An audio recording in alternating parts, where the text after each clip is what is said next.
Very special good evening to all of you my dear students. तो कैसे हैं आप लोग? उम्मीद करता हूँ आप सभी लोग अच्छे होंगे, पढ़ाई भी अच्छी चल रही होगी।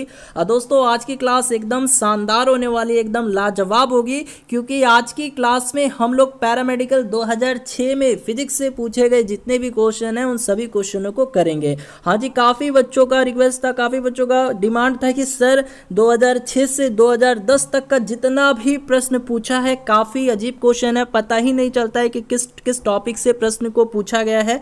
तो मैंने सोचा चलिए इस पर जो है कंप्लीट वीडियो बना दिया जाए ताकि आप लोगों को एग्जाम में काफ़ी ज़्यादा बेनिफिट मिल सके। तो चलिए बच्चों आज की क्लास को स्टार्ट करते हैं। तो बच्चों क्लास को स्टार्ट करने से पहले एक छोटी सी रिक्वेस्ट है, विनती है, यदि आप लोग इस चैनल पर नए हो, पहली बार हो, तो इस चैनल को सब्सक्राइब कर लो और बेल आइकन को हिट कर लो।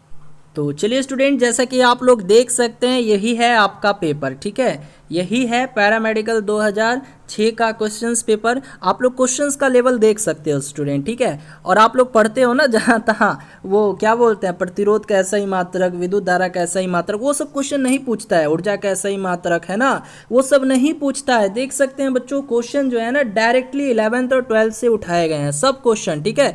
तो आज के इस क्लास में हम लोग टोटल 20 क्वेश्चन करेंगे, है ना, 20 क्वेश्चन है, सभी क्वेश्चनों को करेंगे। तो बच्चों मैंने एक जो है नोट्स बनाया हुआ है और मैं उसी नोट्स पे जो है हर एक क्वेश्चंस को मैंने सॉल्व किया हुआ है। तो मैं करूंगा क्या, देखिए लिखता हूं तो बहुत टाइम लग जाएगा, सब पहले से ही जो है प्रिपेयर है, मैं आपको एक्सप्लेन कर दूंगा बहुत अच्छे तरीके से ताकि आपको कोई दिक्कत ना हो, ठीक है। हाँ जी, तो चलिए बच्चों आज की क्लास को स्टार्ट किया जाए। एक बार बोल दीजिए।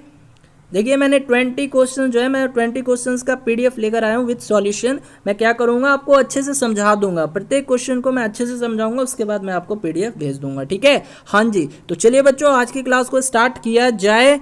चलिए बहुत अच्छी बात है। तो चलिए बच्चों अब हम आज की क्लास को स्टार्ट करते हैं। चलिए स्टूडेंट, पहला क्वेश्चन है, एक एथलेटिक कोच ने कहा कि पेशी गुने चाल शक्ति के बराबर है, तो उसकी पेशी की विमा क्या होगी, यानी पेशी की विमा क्या होगी, डायमेंशन क्या होगी, यही आपको बताना है। तो आइए इस क्वेश्चन को देखिए, मैंने सॉल्व किया है, मैं आपको अच्छे से समझा देता हूँ, एक्सप्लेन कर देता हूँ, ठीक है। तो बच्चों यहाँ पे आप लोग देख सकते हैं, एक एथलेटिक कोच ने कहा कि पेशी गुने चाल, यानी पेशी गुने चाल जो है ना ये पावर के बराबर हो जाता है, यानी शक्ति के बराबर है, ठीक है। तो यहाँ से पेशी आप लोग निकाल सकते हो, ऑफकोर्स निकाल सकते हो। तो पेशी बराबर आप लोग क्या लिख सकते हो, तो पावर अपॉन में स्पीड, यानी शक्ति और अपॉन में चाल, ठीक है। तो बच्चों आप मुझे ये बता दीजिए पावर का डायमेंशन क्या होता है, शक्ति का डायमेंशन क्या होता है। तो ये आपको याद होगा, क्या होता है, ml का पावर 2 t का पावर -3, ठीक है, डायमेंशन में। और फिर इसके बाद देखिए अपॉन कर देना है, और इसके बाद जो है स्पीड, स्पीड का बताना है, स्पीड यानी चाल, चाल का डायमेंशन विमा क्या होता है, तो ये होता है बच्चों l t का पावर -1, ठीक है। बस सॉल्व कर दीजिए। तो एक चीज़ बताइए, यहाँ से देखिए l स्क्वायर है, l का पावर 2 है, यहाँ पे l है, तो ख़त्म हो जाएगा। तो ये क्या आ जाएगा, देखिए फाइनली इसको सॉल्व कीजिएगा तो एक m है, एक l है, यानी ml, और यहाँ पे t। अब देखिए यहाँ पे t का पावर -1 है, ऊपर जाएगा तो +1 हो जाएगा, तो t का पावर -3 + 1 यानी t का पावर -2 हो जाएगा डायमेंशन में, ठीक है। तो क्या आ गया, ml t का पावर -2, यानी ऑप्शन नंबर ए जो है आपके इस क्वेश्चन का करेक्ट आंसर हो जाएगा। समझ में आ रहा है बच्चों? एक बार जल्दी से मैसेज कर दीजिए आपको समझ में आ रहा है क्वेश्चन। इसी तरह से मैं अगर क्वेश्चन समझाऊंगा, आप लोग समझ पा रहे हो ना, मैं हर एक क्वेश्चन को बहुत ही अच्छे तरीके से समझाऊंगा। मेरा प्रयास तो यही रहेगा कि आप लोग समझ जाइए, है ना। क्योंकि बच्चों अब देखिए टॉपिक वाइज पढ़ने का समय नहीं है, और अब बेसिक बेसिक क्वेश्चन पढ़ने से काम नहीं चलेगा, जो चीज़ जेन्युइन है वही पढ़िए, है ना। चलिए बहुत अच्छी बात है, वीडियो को शेयर कर दीजिए और लाइक भी कर दीजिए। चलिए बढ़ते हैं अगले क्वेश्चन की तरफ।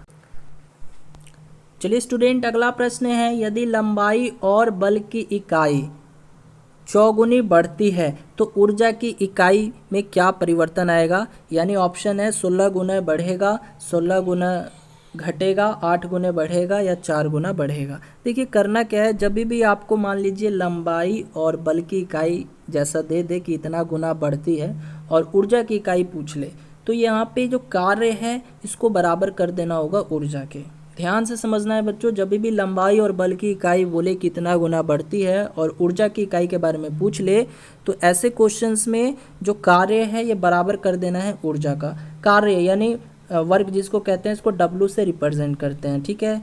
ऊर्जा यानी एनर्जी जिसको कहते हैं, इसको E से रिप्रेजेंट करते हैं। तो बच्चों यहाँ पे एनर्जी, एनर्जी का फॉर्मूला क्या होता है, फोर्स इनटू डिस्प्लेसमेंट। ठीक है, क्या होता है, फोर्स इनटू डिस्प्लेसमेंट होता है।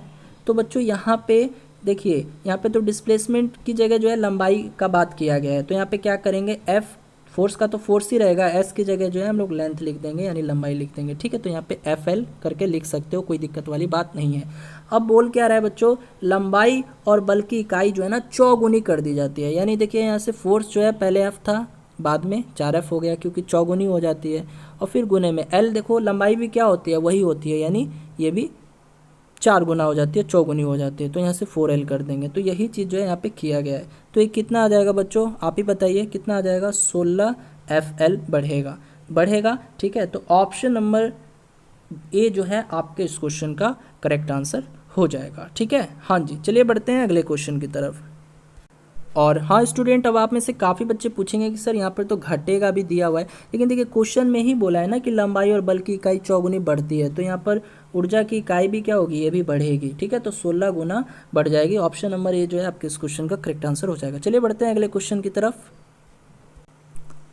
चलिए स्टूडेंट, अगला प्रश्न है, सर्कस में स्टंटमैन ऊर्ध्व तल में 8 त्रिज्या के गोलीय पथ पर मोटरसाइकिल चलाता है, पथ के उच्चतम बिंदु पर न्यूनतम वेग क्या होगा। बच्चों आप लोग सर्कस वगैरह जाते होंगे तो वहाँ मौत का कुआं आप लोगों ने जरूर देखा होगा। ठीक है, तो उसी प्रकार जो है सर्कस में एक स्टंटमैन जो होता है वो ऊर्ध्व तल में 8 त्रिज्या के गोलीय पथ पर मोटरसाइकिल को क्या करता है, चलाता है, रन करता है। तो पूछा है कि पथ के उच्चतम बिंदु पर उसका न्यूनतम वेग जो होगा वो क्या होगा। तो स्टूडेंट जब भी ऐसा मान लीजिए प्रश्न देता है, सर्कस में कोई स्टंटमैन ऊर्ध्व तल में 8 त्रिज्या के गोलीय पथ पर जैसे साइकिल वगैरह से घूम रहा हो, रौंद रहा हो, है ना, तो उसके बाद उच्चतम बिंदु पर अगर न्यूनतम वेग पूछता है आपसे, तो यहाँ जो है F बराबर हो जाएगा mv² r के। ठीक है, तो ये पहला इक्वेशन मान लीजिएगा। ठीक है, और फिर इसके बाद एक दूसरा इक्वेशन होगा यानी F बराबर mg के। ठीक है, इसको दूसरा इक्वेशन मान लीजिएगा। अब दोनों को बराबर कर दीजिए, तो यहाँ से क्या करते हैं, बराबर कर लीजिए दोनों इक्वेशन को, तो mv² r, और ये बराबर हो जाएगा किसके स्टूडेंट, mg के। तो यहाँ से देखिए, तो m से m कैंसिल हो गया, तो ये कितना आ गया, v² और अपॉन में g गुने r। ठीक है, क्योंकि क्रॉस मल्टीप्लाई हो गया, इस r को मैंने इस g के साथ गुना कर दिया। ठीक है, तो ये क्या आ गया, v² बराबर में gr।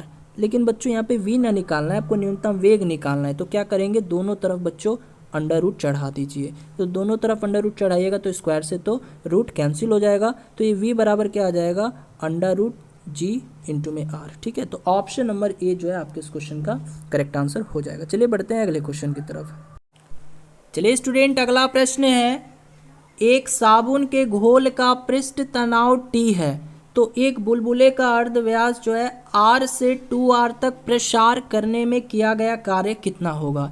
यानी कोई साबुन का घोल है जिसका सरफेस टेंशन, पृष्ठ तनाव को क्या कहते हैं, सरफेस टेंशन कहते हैं। सरफेस टेंशन जो है T दे रखा है, और उसके बाद बोल रहा है कि जो बुलबुला का जो अर्ध व्यास है, रेडियस है, वो R से कितना हो गया बच्चों, 2R हो गया। तो वही इसमें जो है किया गया कार्य कितना लगा होगा। तो बच्चों आइए इस क्वेश्चन को मैं बता देता हूँ कैसे मैंने बनाया है। तो आइए स्टूडेंट देखिए, मैंने इसको सॉल्व करके रखा हुआ है। तो जैसे कि आप लोग देख सकते हैं, वर्क निकालना है। ठीक है, यानी पूछा गया है कि कितना कार्य किया गया है, वर्क निकालना है। तो बच्चों यहाँ पे आप लोग देख सकते हो, इनिशियल रेडियस क्या था, यानी पहला जो रेडियस था वो r था, बाद में यानी फाइनल क्या हो जाता है, 2r हो जाता है। तो वर्क निकालना है, फॉर्मूला क्या लगेगा, T यानी सरफेस टेंशन है, ये क्या है, T है, और गुना में 2π। ठीक है, और फिर यहाँ पे ब्रैकेट दे देना है, बड़ा ब्रैकेट। उसके बाद जो फाइनल रेडियस है ना, इसका स्क्वायर कर देना है, फाइनल रेडियस का स्क्वायर कर दीजिएगा, और माइनस ये जो इनिशियल रेडियस है इसका भी स्क्वायर कर दीजिएगा। और इसके बाद देखिए सॉल्व कीजिए, आपके क्वेश्चन का आंसर आ जाएगा। तो देख सकते हैं यहाँ पे T गुने 2π। अब यहाँ पर देखिए 2r का स्क्वायर करना है, तो ये क्या हो जाएगा, 4r स्क्वायर हो जाएगा, और माइनस ये r स्क्वायर हो जाएगा। ठीक है, तो यहाँ से T गुने में 2π, और यहाँ से देखिए 4r स्क्वायर में से घटा दीजिए r स्क्वायर को, तो 3r स्क्वायर आ जाएगा। तो इतने को सॉल्व कीजिएगा तो ये आ जाएगा बच्चों 6πr स्क्वायर इंटू में T। ठीक है, 6πr स्क्वायर इंटू में T, यानी ऑप्शन नंबर क्या हो जाएगा, ऑप्शन नंबर बी जो है इस क्वेश्चन का करेक्ट आंसर हो जाएगा। तो चलिए स्टूडेंट बढ़ते हैं अगले क्वेश्चन की तरफ।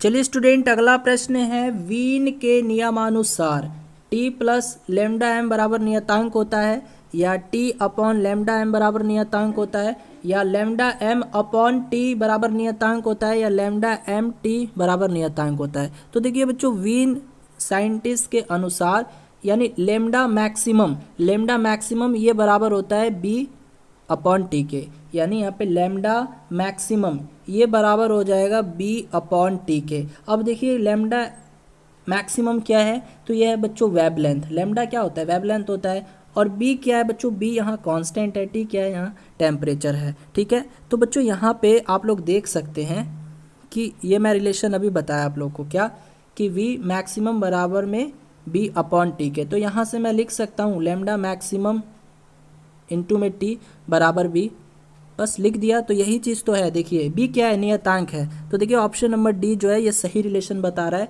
यानी लेमडा मैक्सिमम इंटू में टी ये बराबर होता है नियतांक है। बाकी ये जो तीनों जो है रिलेशन ये गलत बता रहे हैं, तो ये रिलेशन सही है, यानी ऑप्शन नंबर डी जो है आपके इस क्वेश्चन का करेक्ट आंसर हो जाएगा। कैसे, क्योंकि अभी मैं बताया था, देखिए ये रिलेशन याद है ना कि लेमडा मैक्सिमम ये बराबर होता है बी अपॉन टी के।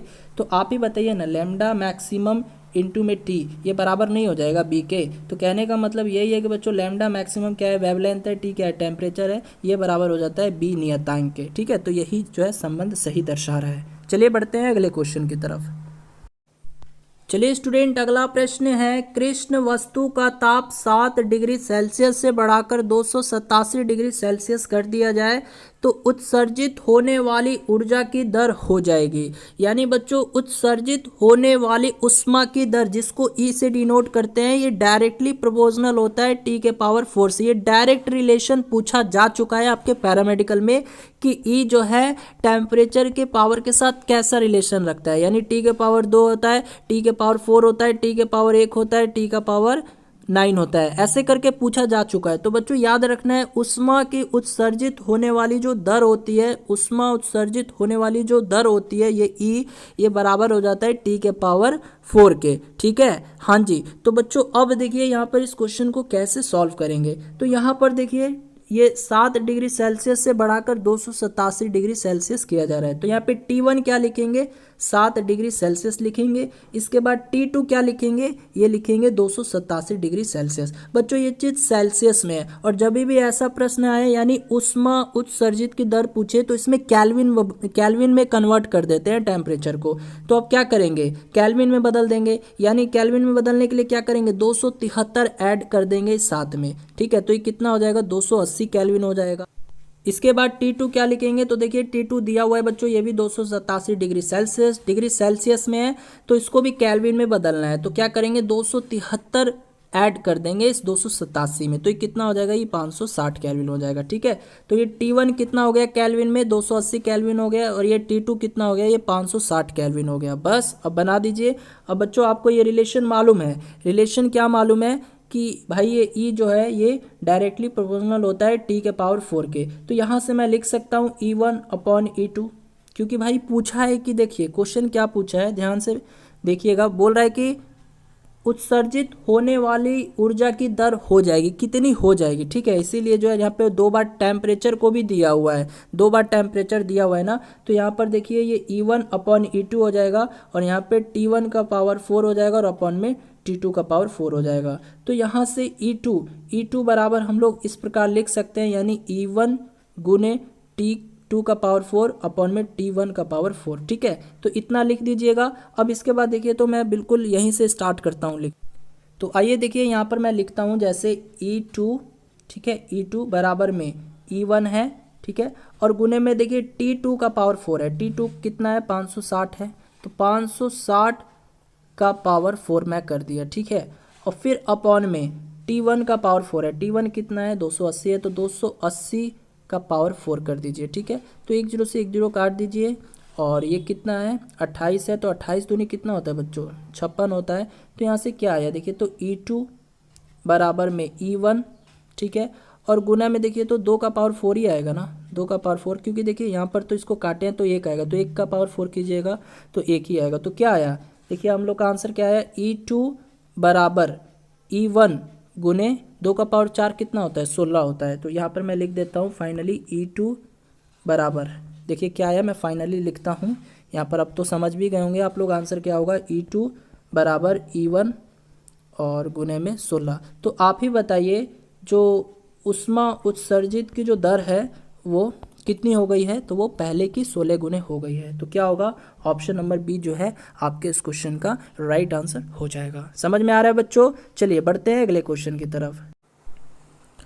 चलिए स्टूडेंट, अगला क्वेश्चन है 60 हर्ट्ज आवृत्ति के साथ सरल आवर्त गति वाले कण का आयाम 0.01 मीटर है। तो कण का अधिकतम आयाम नहीं, त्वरण, तो कण का अधिकतम त्वरण यानी मैक्सिमम एक्सेलरेशन क्या होगा ये बताना है आपको। ठीक है, तो स्टूडेंट देखिए यहाँ पे सबसे पहले तो फ्रीक्वेंसी दिया हुआ है, मैं लिख लेता हूँ फ्रीक्वेंसी यानी f बराबर 60 हर्ट्ज। ठीक है, इसके बाद आप लोगों ने पढ़ा तो आप लोग को मालूम चला कि ये सरल आवर्त गति टॉपिक से SHM से है। तो बच्चों आप लोग जनरल इक्वेशन जानते होंगे SHM का क्या होता है। क्या होता है, y बराबर a साइन ओमेगा टी होता है। ठीक है, जनरल इक्वेशन होता है SHM का किसी भी पार्टिकल्स के लिए। ठीक है, हाँ जी। तो अब यहाँ पर क्या करना है स्टूडेंट, अब हमको इससे वेलोसिटी निकालना है, वेलोसिटी। तो यहाँ पे क्या करेंगे, v बराबर dy अपॉन dt कर देंगे, यानी डिस्प्लेसमेंट का डिफरेंशियल करना है t के रिस्पेक्ट में, तो dy अपॉन dt हो जाएगा।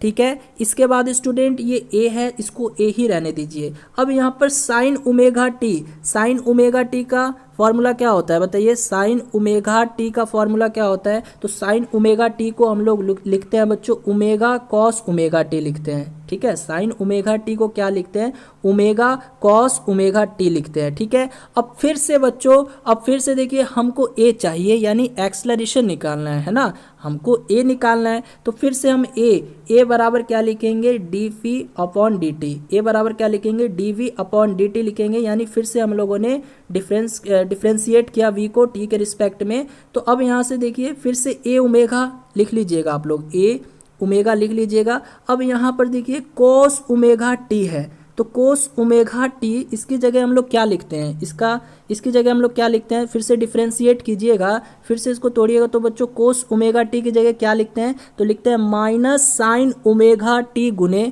ओमेगा। क्या लिखते हैं, माइनस साइन ओमेगा टी और गुने में फिर से ओमेगा। तो बच्चों जब इतने को कीजिएगा ना तो ये इतना आ जाएगा, इतना आ जाएगा, कितना आ जाएगा ये आ जाएगा बच्चों minus a omega square sine omega t, इतना आ जाएगा। ठीक है, हाँ जी। तो यहाँ से बच्चों अब आप लोग देख सकते हैं, यहाँ से साइन ओमेगा टी का जो वैल्यू होता है ना बच्चों, ये -1 से 1 के बीच में वेरीज करता है। तो यहाँ क्या करेंगे, साइन ओमेगा टी का वैल्यू जो है -1 ले लेंगे। ठीक है, तो बच्चों यहाँ से मान लीजिए ये माइनस ए है, ठीक है, और ओमेगा स्क्वायर है, और यहाँ से साइन ओमेगा टी का मैंने वैल्यू -1 ले लिया। क्यों, क्योंकि साइन ओमेगा टी का वैल्यू जो है -1 से 1 के बीच में वैरी करता है, तो मैंने माइनस ले लिया। तो देखिए तो माइनस से माइनस कैंसिल हो गया।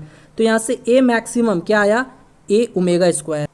तो यहाँ से बच्चों ए मैक्सिमम क्या आ गया, ए ओमेगा स्क्वायर। ठीक है, हाँ जी। तो ए क्या है बच्चों, ए एम्पलीट्यूड है, आयाम है। आप लोग देख सकते हैं आयाम कितना दिया हुआ है, तो ये दिया हुआ है 0.01 मीटर। ठीक है, तो यहाँ पर आप लोग एम्पलीट्यूड को लिख लीजिए 0.01 मीटर।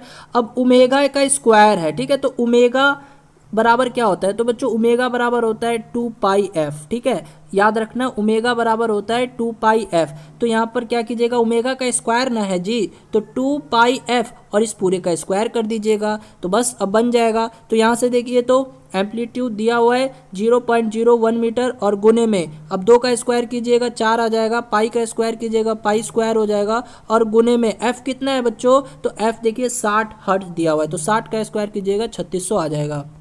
ठीक है, अब इतने को गुना कर ना दीजिए, इतने को गुना कीजिएगा, सॉल्व कीजिएगा, तो ये आ जाएगा 144 पाई स्क्वायर मीटर पर सेकंड स्क्वायर। ठीक है, क्योंकि देखिए ए निकालना है तो इसका यूनिट क्या होता है, मीटर पर सेकंड स्क्वायर होता है। तो कितना आ गया, यानी 144 पाई स्क्वायर मीटर पर सेकंड स्क्वायर, यानी ऑप्शन नंबर सी जो है आपके इस क्वेश्चन का करेक्ट आंसर हो जाएगा। बच्चों क्लास समझ में आ रहा है कि नहीं आ रहा है, एक बार जल्दी से वीडियो के कमेंट सेक्शन में अपनी राय दीजिए कि आप लोग को ऐसे क्वेश्चन अच्छे लग रहे हैं। देखिए अब जो भी पढ़ेंगे हम लोग exam point point of view से पढ़ेंगे, है ना। हाँ जी, प्रीवियस पेपर को पूरा कंप्लीट कर जाना है। तो बच्चों अगर आप लोग चाहते हो कि मैं हर एक पेपर को लेकर आऊँ, है ना, ईयर वाइज ईयर, तो आप लोग जो है इस चैनल को इसी तरह से सपोर्ट कीजिए। और इस चैनल पे अभी तक नए हो, सब्सक्राइब नहीं किए हैं तो सब्सक्राइब भी कर लीजिए, ठीक है। और बहुत शेयर कीजिए ताकि और भी स्टूडेंट्स को मिल सके, यानी वैसे स्टूडेंट जो कोचिंग को अफोर्ड नहीं कर पाते हैं, है ना, इकोनॉमिकली प्रॉब्लम के कारण, तो उन बच्चों तक भी ये वीडियो पहुंचाइए ताकि वो भी इन वीडियो का लाभ उठा के अपने एग्जाम में अच्छा खासा मार्क्स गेन करके अच्छा खासा कॉलेज में एडमिशन ले सके, ठीक है। हाँ जी, चलिए बच्चों बढ़ते हैं अगले क्वेश्चन की तरफ। चलिए स्टूडेंट, अगला प्रश्न है, जब प्रकाश एक माध्यम से दूसरे माध्यम में प्रवेश करता है तो अपरिवर्तित भौतिक राशि होती है। यानी जब प्रकाश एक माध्यम से दूसरे माध्यम में प्रवेश करेगा तो इन चारों में से कौन सी राशि अपरिवर्तित रहेगी? अपवर्तनांक, फ्रीक्वेंसी यानी आवृत्ति यानी तरंग दैर्घ्य, या फिर वेग? जल्दी से जवाब दीजिएगा बच्चों। जब प्रकाश एक माध्यम से दूसरे माध्यम में प्रवेश करता है तो अपरिवर्तित राशि भौतिक कौन सी होती है? तो कौन सी भौतिक राशि अपरिवर्तित रहेगी, यानी चेंज नहीं होगी, बिल्कुल स्थिर रहेगी? तो वेरी गुड स्टूडेंट, यदि आप लोग आंसर दे रहे हैं आवृत्ति, देन आप लोग का आंसर सही है। तो आवृत्ति जो है ये अपरिवर्तित रहेगी। बात करेंगे आवृत्ति यानी जिसको फ्रीक्वेंसी बोलते हैं, तो इसका ऐसा यूनिट क्या होता है? हर्ट्ज जो होता है, आप सभी बच्चे जानते हैं। चलिए बढ़ते हैं अगले क्वेश्चन की तरफ। चलिए स्टूडेंट, अगला प्रश्न है रेडियम, रेडियम नहीं है रेडियम है, ठीक है, रेडियम, इसको काट के रेडियम कर लीजिएगा, रेडियम, ठीक है। हाँ जी, काट के रेडियम कर लीजिएगा। तो रेडियम का क्षयांक 4.28 इंटू 10⁻⁻4 प्रति वर्ष है। तो इसकी अर्ध आयु लगभग होगी, अर्ध आयु बताना है, ठीक है, हाफ लाइफ बताना है बच्चों। तो क्या होगा इसका? देखिए यहाँ पर जो रेडियम का क्षयांक है इसको लेमडा कहेंगे। क्षयांक का मतलब क्या होता है? लेमडा, इसको लेमडा से डिनोट करते हैं। तो लेमडा बराबर दे रखा है कितना आपको? 4.28 इंटू 10⁻⁻4, ठीक है। अब उसके बाद आपको मालूम होना चाहिए कि बच्चों ये जो अर्ध आयु है और ये जो क्षयांक है यानी लेमडा, इनके बीच क्या रिलेशन होता है? तो क्या फॉर्मूला होता है? तो ये फॉर्मूला आपको याद होना चाहिए। क्या? टी हाफ बराबर में 0.693 अपॉन में लेमडा। तो स्टूडेंट यहाँ पे जैसे आप लोग देख सकते हैं 0.693 और अपॉन में लेमडा कितना है बच्चों? ये है 4.28 इंटू 10⁻⁻4, ठीक है, इतना लिख दीजिएगा। अब इतने को ही बच्चों सॉल्व करना है। देखिए यहाँ से इतने को सॉल्व कर लीजिएगा ना, तो ये बच्चों आ जाएगा आपका आंसर 1620 वर्ष, ठीक है। इतना सॉल्व कर लीजिएगा, सॉल्व करने का जिम्मेदारी आप लोग का है, ठीक है, क्योंकि एग्जाम में भी आप ही को खुद से सॉल्व करना होगा, ठीक है। यहाँ पे मैंने प्रोसेस बता दिया, स्टेप बता दिया, कॉन्सेप्ट बता दिया। बाकी जो है इस क्वेश्चन को आप लोग फिर से बनाइएगा, हर एक क्वेश्चन को फिर से जो है सॉल्व कीजिएगा। तो चलिए बढ़ते हैं अगले क्वेश्चन की तरफ। तो चलिए स्टूडेंट, अगला प्रश्न है 1 अल्फा तथा 2 बीटा के उत्सर्जन के पश्चात क्या होता है? द्रव्यमान संख्या अपरिवर्तित रहेगा, द्रव्यमान संख्या 3 से घट जाएगी, द्रव्यमान संख्या 6 से घट जाएगी, या द्रव्यमान संख्या 4 से घट जाएगी। तो बच्चों हमेशा याद रखना है 1 अल्फा तथा 2 बीटा के उत्सर्जन के पश्चात क्या होता है? द्रव्यमान संख्या जो है ना ये 4 से घट जाती है, यानी 4 से घट जाएगी, ठीक है। तो इस क्वेश्चन को डायरेक्ट याद कर लीजिएगा। बहुत से क्वेश्चन ऐसे पूछे हैं, मतलब एग्जाम में डायरेक्ट पूछ लिए जाते हैं, ठीक है। चलिए स्टूडेंट, अगला प्रश्न है Fg और Fe क्रमशः गुरुत्वीय और स्थित विद्युत बल 10 सेंटीमीटर की दूरी पर स्थित इलेक्ट्रॉनों के मध्य को दर्शाते हैं। तो Fg अपॉन Fe का अनुपात कोटि में होगा, यानी ऑर्डर में बताना है। Fg अपॉन Fe का जो अनुपात है, रेशियो है, उसका कोटि क्या होगा, ऑर्डर क्या होगा, ये बताना है। चलिए इस क्वेश्चन को बनाते हैं। तो चलिए स्टूडेंट देखिएगा, तो बच्चों आपको मालूम होना चाहिए Fg बराबर क्या होता है? Fg बराबर होता है कैपिटल G इंटू में M1 इंटू में M2 अपॉन में R², ठीक है। और Fe बराबर क्या होता है? K इंटू में Q1 इंटू में Q2 अपॉन में R2, ठीक है। हाँ जी, तो बच्चों यहाँ पे आपको रेशियो बताना है, अनुपात बताना है Fg अपॉन Fe का, ठीक है। तो यहाँ पर मैं Fg अपॉन Fe कर दूंगा, ठीक है। तो यहाँ पे देखिए आप लोग देख सकते हैं, जब आप Fg में भाग लगाइएगा Fe से, तो यहाँ पे देखिए हम लोग इसको कुछ इस प्रकार लिख देंगे, यानी G M1 into M2 upon में R², फिर इंटू में ये क्या हो जाएगा Fe आर स्क्वायर अपॉन में के इंटू में Q1 इंटू में Q2। ठीक है, तो यहाँ से बच्चों आर स्क्वायर से आर स्क्वायर कैंसिल हो गया। अब यहाँ पे बच्चों ये जो कैपिटल जी देख रहे हैं आप लोग, ये क्या है कैपिटल जी, तो ये यूनिवर्सल ग्रेविटेशनल कांस्टेंट है, सार्वत्रिक गुरुत्वाकर्षण नियतांक है, जिसका वैल्यू कितना होता है 6.6 इंटू 10⁻11 होता है। ठीक है, और इसके बाद ये आप लोग देख सकते हो m1 क्या है, मास ऑफ इलेक्ट्रॉन है। ठीक है, कितना होता है 9.1 इंटू 10⁻31 होता है। और यहाँ पर m2 क्या है बच्चों, तो m2 भी जो है वही है, मास ऑफ इलेक्ट्रॉन, तो इसका भी वैल्यू वही होगा जो m1 है, m2 भी वही होगा।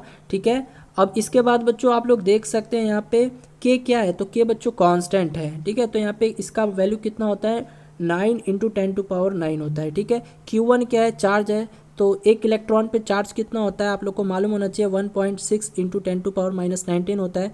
तो Q1 इतना है तो Q2 भी इतना ही होगा। ठीक है, तो बच्चों आपको इसको सॉल्व करने की ज़रूरत नहीं है, आपसे ऑर्डर पूछा है, यानी पावर को केवल सॉल्व करना है। तो यहाँ पे देखिए 10 का पावर 11 है, यहाँ पे 10 का पावर 31 है, यहाँ पे 10 का पावर 31 है।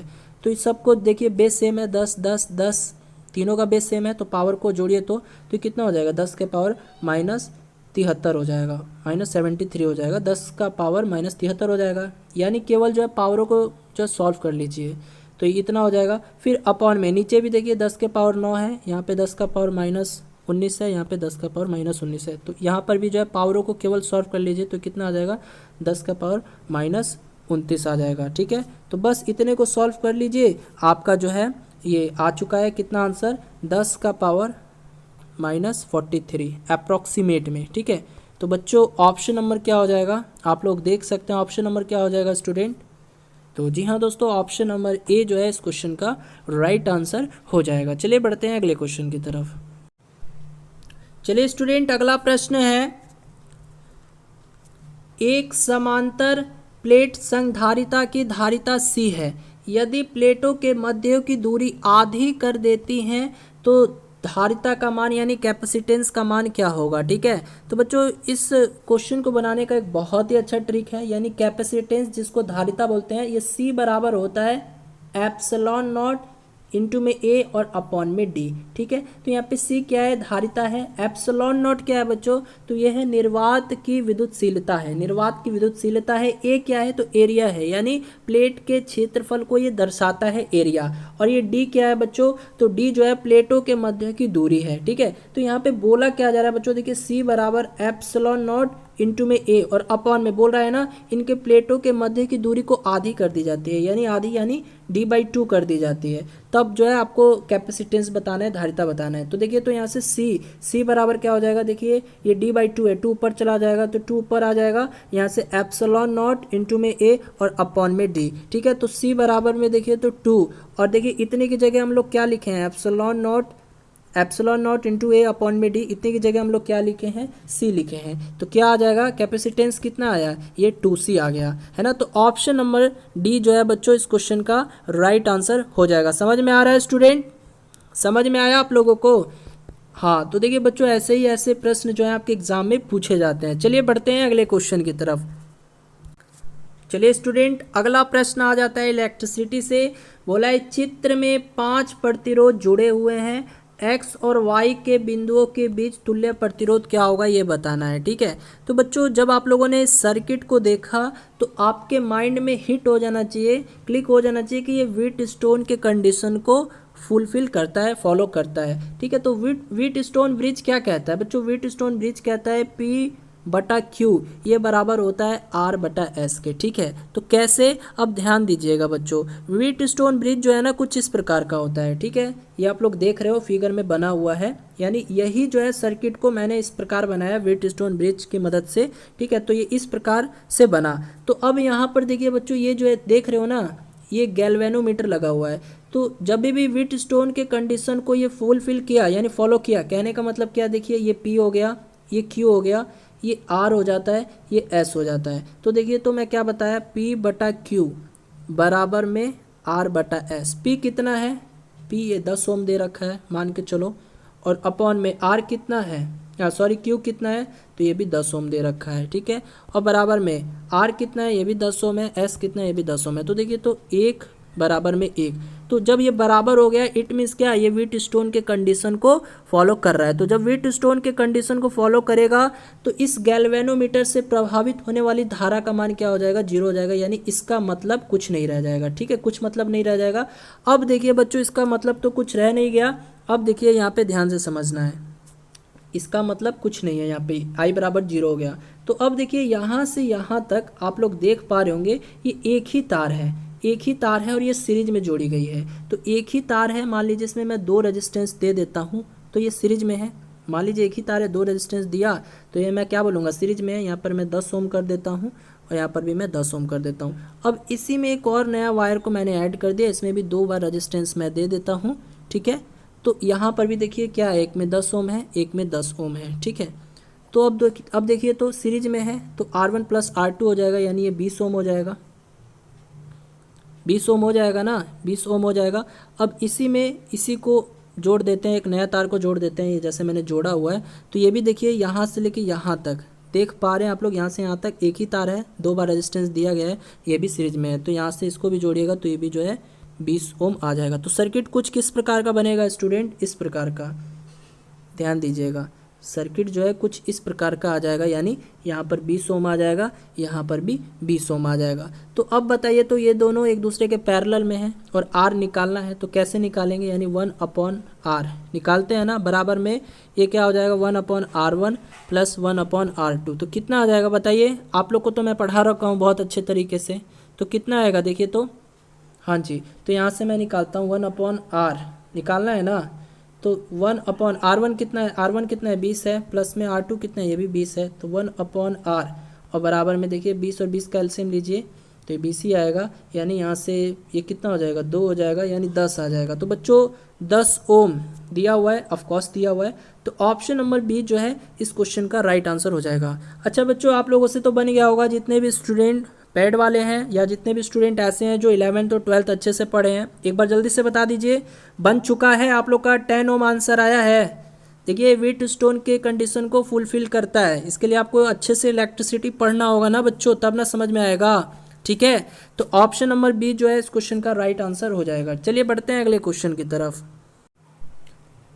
चलिए स्टूडेंट, अगला प्रश्न है, एक इलेक्ट्रॉन लंबवत चुंबकीय क्षेत्र 10 के पावर -3 t में 0.01 मीटर त्रिज्या के वृत्तीय पथ पर गति करती है, तो इलेक्ट्रॉन का वेग लगभग कितना होगा, यानी आपको बताना है बच्चों इलेक्ट्रॉन का वेग कितना होगा ये बताना है। तो बच्चों एक फॉर्मूला होता है, फॉर्मूला क्या होता है, R बराबर mv/में q इंटू में b। अब देखिए बच्चों यहाँ पे जानने वाली बात ये है कि R क्या है, तो बच्चों R जो है ना, ये R देख रहे हो ये क्या है, त्रिज्या है ना, तो त्रिज्या देखो दी हुई है यहाँ पे 0.01 मीटर। ठीक है, m क्या है, तो बच्चों ये मास ऑफ इलेक्ट्रॉन है ना। v क्या है, v जो है ये इलेक्ट्रॉन का वेग है जो हमको निकालना है, देखिए इलेक्ट्रॉन का वेग ही निकालना है। और अपॉन में q क्या है, q जो है बच्चों चार्ज है, तो इलेक्ट्रॉन पे कितना चार्ज होता है सब आप लोग जानते हैं। ठीक है, और फिर इनटू में b है, b क्या है यहाँ पे, b जो है ये क्या है, मैग्नेटिक फील्ड है, यानी चुंबकीय क्षेत्र, जिसका मान दिया हुआ है 10 के पावर -3। ठीक है, तो आइए यहाँ से बच्चों हम लोग जो है इस क्वेश्चन को बनाते हैं। ठीक है, तो R बराबर कितना दे रखा है, 0.01 दे रखा है, बराबर में अब m यानी मास ऑफ इलेक्ट्रॉन कितना होता है 9.1 इंटू 10⁻31। ठीक है, और गुने में v हो जाएगा, और फिर अपॉन में q क्या है, चार्ज है, तो चार्ज है तो इलेक्ट्रॉन पे कितना चार्ज होता है, तो 1.6 इंटू 10⁻19, और गुने में ये b क्या है, ये आपका चुंबकीय क्षेत्र है जो कि दिया भी हुआ है, कितना दिया हुआ है 10 के पावर -3। ठीक है, तो बच्चों अब इतने को सॉल्व करना लीजिए, इतने को सॉल्व कर लीजिए, आप लोगों का जो है इस क्वेश्चन का आंसर आ जाएगा। ठीक है बच्चों, सॉल्व करना आपका काम है, आप लोग सॉल्व कीजिएगा, आप लोग का कैलकुलेशन स्ट्रांग हो जाएगा। ठीक है, तो देखिए इसका जो है आंसर इतना आ जाएगा, यानी आप लोग देख सकते हैं स्टूडेंट 1.76 इंटू 10⁸ मीटर पर सेकेंड। ठीक है, तो मैं इसका PDF भेज दूंगा। ठीक है, PDF भेज दूंगा, तो आप लोग क्या कीजिएगा, जितना भी क्वेश्चन आज मैं करवा रहा हूँ, जितने भी न्यूमेरिकल मैं करवा रहा हूँ, हर एक न्यूमेरिकल को फिर से ट्राई करना है, और जितना भी कैलकुलेशन वाला चीज़ है वो खुद से करना है। देखिए कैलकुलेशन कीजिएगा, तभी आपका मैथ्स भी अच्छा होगा, है ना। मैथ्स में भी जो है आप लोग बहुत बेस्ट करके आ पाइएगा, और फिजिक्स तो कीजिएगा ही कीजिएगा, साथ में केमिस्ट्री में भी बहुत फ़ायदा मिलेगा। ठीक है बच्चों, हाँ जी, रिजल्ट हो जाएगा अगर मैं जिस तरह से बोलता हूँ, अगर आप लोग उस तरह से करते हैं। जैसे मान लीजिए ये क्वेश्चन मैंने नहीं बताया, थोड़ा सा हिंट्स में दे दिया, यानी फॉर्मूला वगैरह बता दिया। इसके बाद हर एक वैल्यू को पुट कर दीजिए और फिर बनाइए। फिर ये जितना भी ये कैलकुलेशन देख रहे हो ना, ये सब खुद से कीजिए, खुद से कीजिएगा, आपको बहुत बेनिफिट होगा। ठीक है, चलिए बढ़ते हैं अगले प्रश्न की तरफ। चलिए स्टूडेंट, अगला प्रश्न है, एक वृत्ताकार कुंडली में तार के 500 फेरे हैं और उसकी त्रिज्या 5 सेंटीमीटर है। इस कुंडली का स्व प्रेरण गुणांक का मान क्या होगा, ये आपको बताना है। ठीक है, देखिए बच्चों, बहुत इजी क्वेश्चन है, तो आइए ये भी एक फॉर्मूला पे बेस्ड है। हम देखते हैं कैसे बनाएंगे हम लोग इस क्वेश्चन को। ठीक है, तो स्टूडेंट क्वेश्चन ये था कि भाई एक वृत्ताकार कुंडली में तार के 500 फेरे हैं और उसकी त्रिज्या 5 सेंटीमीटर है, तो इस कुंडली का स्व प्रेरण गुणांक का मान क्या होगा। तो बच्चों देखिए, तार जो है वृत्ताकार है, तो एक वृत्ताकार कुंडली में तार जो है वृत्ताकार तार है, तो भैया वृत्त के जैसा है, तो इसका कुछ ना कुछ तो बच्चों रेडियस होगा, तो यही जो है आर हम लोगों ने डिनोट कर दिया। ठीक है, तो यहाँ पे बोल रहा है ना कि भैया आर जो है ये 5 सेंटीमीटर दे रखा है। ठीक है, त्रिज्या जो है 5 सेंटीमीटर दे रखा है, लेकिन हम लोग को मीटर में कन्वर्ट करना है, तो 5 लिख देंगे। अब 1 सेंटीमीटर कितने मीटर के बराबर होता है, तो आप लोग जानते हो 1/100 मीटर के बराबर होता है, यानी 1/10⁻² करेंगे, और ये 10⁻² ऊपर आ जाएगा तो माइनस में हो जाएगा। ठीक है ना, तो यहाँ पे 5 × 10⁻² मीटर हो जाएगा आपका आर। ठीक है, इसके बाद बोल रहा है फेरों की संख्या, यानी n बराबर 500 दे रखा है ना। यानी फेरों की संख्या कहने का मतलब वही चक्करों की संख्या, एक वृत्ताकार कुंडली है उसमें 500 फेरों हैं, यानी 500 चक्कर है, तो n बराबर जो है 500 फेरे ये दे दिया है। अब इसके बाद क्वेश्चन में बोला क्या है कि भैया स्व प्रेरण गुणांक का मान निकालिए, तो इसका एक फॉर्मूला होता है, क्या होता है, ये L बराबर μ0 पाई n² इंटू में r और अपॉन में 2। तो देखिए सब वैल्यू गिवन है बच्चों। ठीक है, तो यहाँ से तो स्टूडेंट अब यहाँ करना क्या है कि सबका वैल्यू जो है पुट कर देना है, आंसर आ जाएगा, यानी सबका वैल्यू गिवन है आपको। देखिए μ0 कितना होता है, तो ये होता है 4 × 3.14 × 10⁻7, ये μ0 का वैल्यू होता है। पाई का वैल्यू कितना होता है, 3.14 होता है। 22/7 को ही हम लोग सॉल्व करते हैं, 22/7 को सॉल्व करते हैं तो कितना आ जाता है, 3.14 आ जाता है। और फिर यहाँ पे देखिए, यहाँ पर आप लोग देख सकते हैं n² है, तो n कितना है, देखिए तो 500 है, तो 500 का स्क्वायर कीजिएगा तो इतना आ जाएगा। ठीक है, और फिर गुने में बच्चों क्या है, फिर देखिए गुने में r है, तो गुने में r यानी इतना कर देना है, 5 × 10⁻−2 मीटर। ठीक है, और अपॉन में 2 कर दीजिएगा। इतने को सॉल्व करना लीजिए, देखिए आपका आंसर जो है आ जाएगा 25 मिली हेनरी। ठीक है, तो ये बनाना है आपको, खुद से बना लीजिएगा। चलिए बढ़ते हैं अगले क्वेश्चन की तरफ। चलिए स्टूडेंट, अगला प्रश्न है, एक पदार्थ का कार्यफलन 4.0 इलेक्ट्रॉन वोल्ट है। प्रकाश के वह दीर्घतम तरंग दैर्घ्य जो इस पदार्थ से प्रकाश इलेक्ट्रॉन उत्सर्जित कर सके होगी, यानी तरंग दैर्घ्य बताना है, सबसे दीर्घतम तरंग दैर्घ्य क्या होगी जो इस पदार्थ से प्रकाश इलेक्ट्रॉन को उत्सर्जित कर सके। ठीक है, तो बच्चों इसका एक बहुत ही अच्छा फॉर्मूला है, ये फॉर्मूला बेस्ड क्वेश्चन है ये सब। तो बच्चों फॉर्मूला क्या होता है, φ0 बराबर में hc अपॉन में लैम्डा। देखिए φ0 क्या है, ये कार्यफलन है, तो कार्यफलन जो है इसको φ0 से डिनोट करते हैं।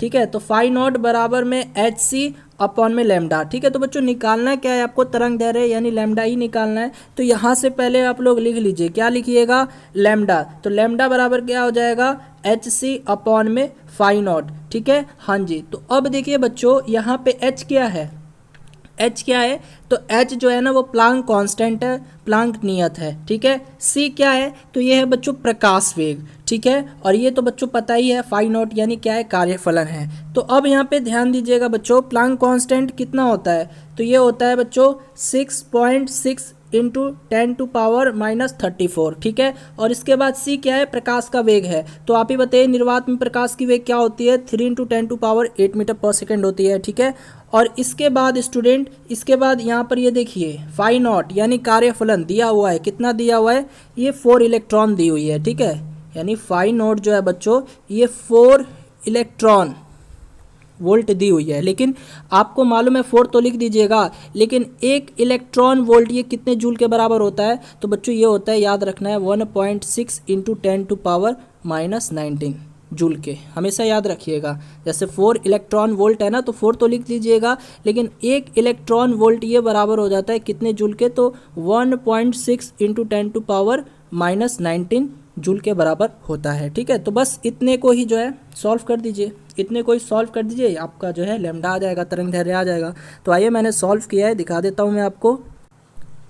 तो स्टूडेंट जैसा कि आप देख सकते हैं यहाँ पे मैंने सॉल्व किया हुआ है। ठीक है, तो बच्चों कैलकुलेशन वाला चीज़ है, आप लोग खुद से कर लीजिएगा। तो इसका जो आंसर आ जाएगा वो तकरीबन कितना आ जाएगा? 310 मिलीमीटर। ठीक है, कितना आ जाएगा? 310 मिलीमीटर, यानी ऑप्शन नंबर सी जो है आपके इस क्वेश्चन का करेक्ट आंसर हो जाएगा, है ना। तो बच्चों ऑप्शन सी, ठीक है, ऑप्शन सी जो है इस क्वेश्चन का करेक्ट आंसर हो जाएगा। मैं पीडीएफ भेज दूंगा, आप लोग देखकर जो है खुद से बना लीजिएगा। चलिए बढ़ते हैं अगले क्वेश्चन की तरफ। चलिए स्टूडेंट, अगला प्रश्न है, पी प्रकार के अर्धचालक में बहुसंख्यक आवेशवाहक होते हैं। ये क्या होते हैं? केवल न्यूट्रॉन होते हैं, केवल होल होते हैं, इलेक्ट्रॉन होते हैं, प्रोटॉन होते हैं। यानी क्वेश्चन है बच्चों, पी प्रकार के अर्धचालक में बहुसंख्यक वाहक केवल होते हैं। क्या होते हैं? तो बच्चों ये केवल होल होते हैं। ठीक है, इसको डायरेक्ट याद कर लीजिएगा, पी प्रकार के अर्धचालक में बहुसंख्यक वाहक केवल होल होते हैं। अगर यहाँ पे बच्चों, यहाँ पे बहुसंख्यक की जगह अल्पसंख्यक दे दे तब क्या करते बताइए? तो ये याद कर लेना है। क्या? अगर रहे कि पी प्रकार के अर्धचालक में अल्पसंख्यक आवेश वाहक बल होते हैं, कौन होते हैं? तो ये केवल इलेक्ट्रॉन होते हैं। कौन होते हैं? केवल इलेक्ट्रॉन होते हैं। कब? जब अल्पसंख्यक रहे तब। ठीक है, हाँ जी। चलिए बढ़ते हैं अगले क्वेश्चन की तरफ।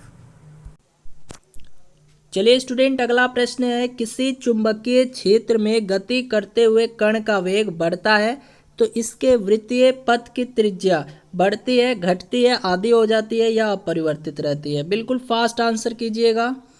किसी भी चुंबकीय क्षेत्र में गति करता हुआ पार्टिकल का जो वेलोसिटी है वो तो बढ़ता है, तो साथ ही साथ इसके वृत्तीय पथ की त्रिज्या क्या होगी? वो भी बढ़ेगी। यानी ऑप्शन नंबर ए जो है इस क्वेश्चन का राइट आंसर हो जाएगा। डायरेक्ट याद कर लेना है। क्या याद करना है?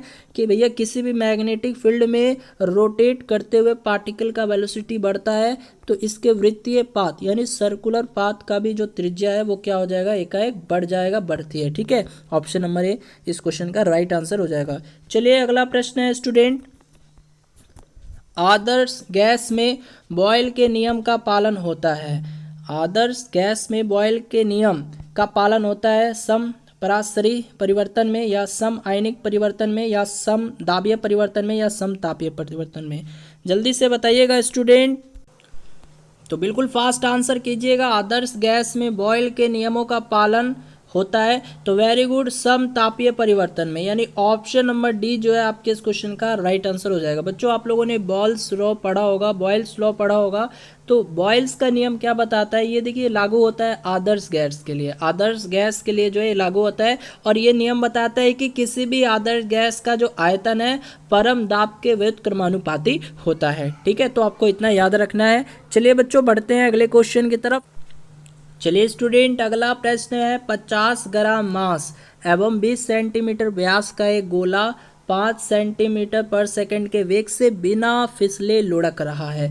इसकी कुल गतिज ऊर्जा कितनी होगी? बच्चों कुल गतिज ऊर्जा पूछी है। ठीक है, अब देखिए बहुत ही सिंपल सा क्वेश्चन है। मैं थोड़ा सा हिंट्स दे देता हूँ, आप लोग जो है इस क्वेश्चन को घर में एज ए होमवर्क बनाइएगा और उसके बाद वीडियो के कमेंट सेक्शन में इस क्वेश्चन का आंसर अवश्य कीजिएगा, तभी मुझे पता चलेगा कि सच में आप लोग पढ़ रहे हो और उसके बाद जो है मेरा मेहनत किया हुआ वो भी जो है सफल रहेगा, है ना। क्योंकि बच्चों यार मान लीजिए कि मैं इतना मेहनत से जो है PDF तैयार करके क्वेश्चन का कलेक्शन करके आप लोग तक पहुंचा रहा हूं, है ना।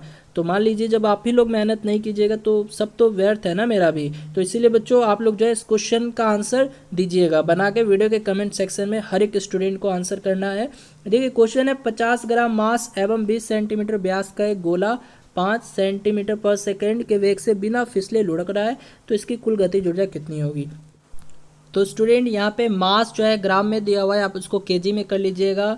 v यानी वेलोसिटी दे रखा है ना, कितना है वेग 5 सेंटीमीटर पर सेकंड है, तो इसको मीटर पर सेकंड में बदलना है, यानी बस इसमें जो है 100 से भाग दे दीजिएगा, ये इतना आ जाएगा मीटर पर सेकंड में।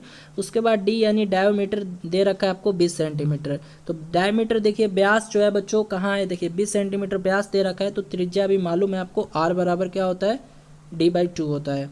ठीक है, हाँ जी, r बराबर क्या होता है d/2 होता है।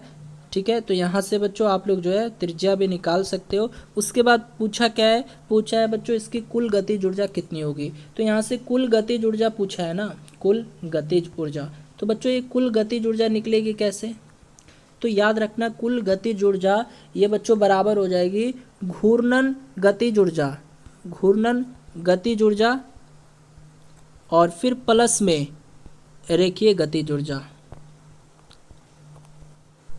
तो स्टूडेंट यहाँ देख सकते हैं आप लोग टोटल एनर्जी, यानी अभी मैंने बताया था कुल गतिज ऊर्जा निकालनी है, तो ये बराबर हो जाएगा किसके, रोटेशनल एनर्जी के, यानी घूर्णन गतिज ऊर्जा के, और साथ ही साथ प्लस में रेखीय गतिज ऊर्जा के। तो बच्चों यहाँ से रोटेशनल एनर्जी का फॉर्मूला क्या होता है, हाफ आई ओमेगा स्क्वायर, और प्लस में ये काइनेटिक एनर्जी है, काइनेटिक एनर्जी क्या होता है गतिज ऊर्जा, हाफ एम स्क्वायर होता है, ये सब जानते ही हैं। अब बच्चों वैल्यू को पुट कर देना है, सब वैल्यू यहाँ पे गिवन है, और उसके बाद जो है आप लोग का आंसर आ जाएगा, यानी कुल गतिज ऊर्जा निकल के आ जाएगी। देख भी सकते हैं आप लोग 875 अर्ग है, लेकिन आप लोग जो है बच्चों इस क्वेश्चन को फिर से बनाइएगा और वीडियो के कमेंट सेक्शन में जरूर आंसर कीजिएगा। तो चलिए बच्चों, अगर आज की क्लास अच्छी लगी हो और आप लोग ऐसी क्लास को और चाहते हो तो आप लोग वीडियो के कमेंट सेक्शन में अपनी राय जरूर दीजिएगा। ये था बच्चों 2006 का पेपर। अगर आप लोग चाहते हो कि मैं सीरीज वाइज चलाऊं 2007, 8, 9, 10 इस तरह से जो है कंप्लीट कर दूं, जिससे आप लोग को भी एग्जाम में काफ़ी ज़्यादा बेनिफिट मिले, तो बच्चों वीडियो के कमेंट सेक्शन में अपनी राय अवश्य दीजिएगा। ठीक है, हाँ जी, आप लोग जो भी कमेंट करते हो मैं पढ़ता हूँ, बहुत अच्छा लगता है। अगर मैं देखूंगा काफ़ी बच्चे बोल रहे हैं, काफ़ी बच्चों का डिमांडिंग होगा, तो मैं जो है पार्ट 2 यानी 2007 का पेपर, 8 का पेपर बनाकर आप लोगों के समक्ष लेकर आऊँगा। ठीक है, चलिए मिलते हैं अगली क्लास में, तब तक के लिए bye bye, good night, take care.